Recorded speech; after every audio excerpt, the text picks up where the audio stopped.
Happy Friday, everyone. It's Suzanne coming out to you from the Rockstar Cafe here in Roseville, California.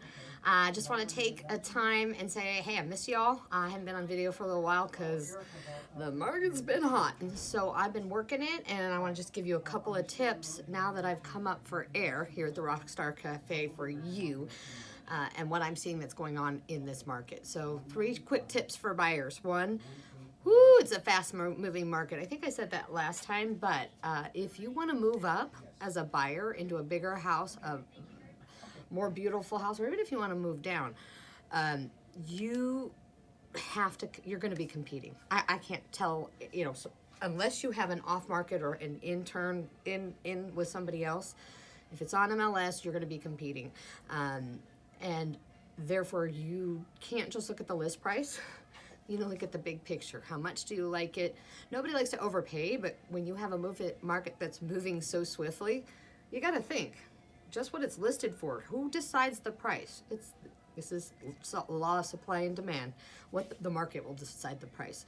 So don't be afraid to overbid a property, because if you can't live without it, more than likely in this market, that's what you're going to have to do.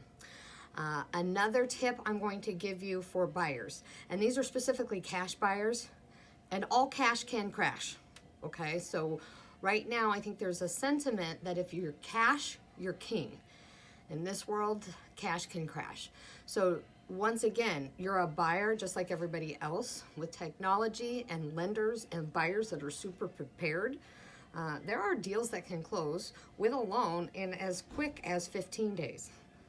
Typically, we're seeing them close in 21 to 30 days. But most sellers in a fast-moving market, if they thought their house was going to sell, do not care about a quick close. What they care about is money in their pocket, and therefore cash is not necessarily king. And right now I'm seeing buyers waiving appraisals, contingencies. So guess what? Remember, cash can crash. And then the last thing, if you're in this market and you're a buyer, make sure you have an agent that's going to go that extra step. And what I mean by that is make sure they're going to connect with the listing agent. Connection happens, of course, we text people, we phone call people, we can FaceTime people, but also we need to connect the buyer with the seller. Sellers really don't want to get personal and emotional over transactions. Buyers always or typically are, unless it's an investment. So I believe that if you truly want this property, you got to open yourself up.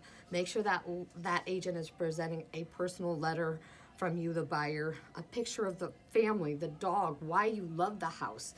Because most sellers will want to they want to feel good about selling their family home and giving it to somebody that's going to care for it like they did.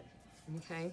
So those are the 3 tips I have for buyers. For sellers, right now, this market, if you haven't thought about selling your home, and most people don't think about selling unless they truly have to, but right now is the time to prepare. So I was going to say this because the housing market is up, and also the car market is up right now. I'm in the market for a new car, not because I want a new car, but I have to get a new car. So it's the have to and wants you should try to combine between the two. And what I'm telling you is if you think or have an inclination of putting your house, and especially if your house may be a little more tricky to sell, you got a stop sign in front, you're on a crazy corner, location maybe is not the best location, but it's not bad, now's the time to put it, because it's going to sell.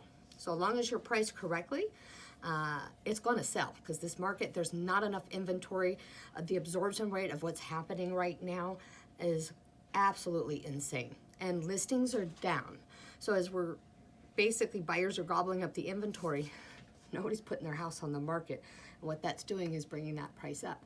So think about, hey, if you ever thought maybe, or if you had an opportunity or had somewhere else to go, you may think about putting it on the market, maybe banking that cash and settling down to see what's going to happen after the election before you purchase. Okay, and the second tip I'm going to give sellers is this. Because we have a very fast-moving market, a lot of times in real estate, we tell people, stage. Prepare your house.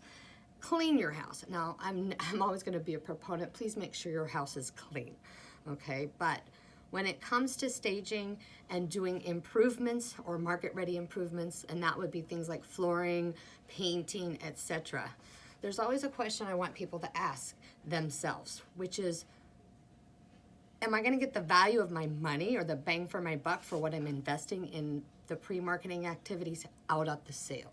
And a lot of people think that it's a dollar for dollar, and guys, it's not.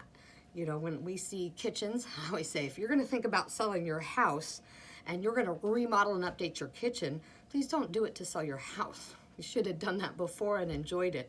However, paint may be something we could look at because paint's relatively inexpensive, but by golly, if you're going to need to put $20,000 into your home to prepare it for market, because you maybe haven't done a whole lot in 15 years, you need to see if your neighborhood's going to be able to absorb that. So what I'm talking about is, if you're putting 20 in, it better be 40,000 in improvement or value to your house, and your neighborhood has to support that. Okay, and I've seen a couple homes out there where the neighborhoods don't support it. Okay, and last thing, know your market, know the inventory, know your pricing as a seller. Right now, it's a good advice that a wise woman, my partner Linda, has always told me, which is pigs get fat and hogs go to slaughter. And that meaning, don't overprice your house thinking people are going to pay, because it could crash and burn on you. What you want to do is look at what are the trends, what's pending, make sure your agent can explain where the market is so you know inventory and pricing so you can be priced right. Because if you are, it's going to sell. Thanks for tuning in, guys. I hope everybody has a great weekend, and I'll be in touch with you during the next catch-up time with Suzanne. Own it with Owen.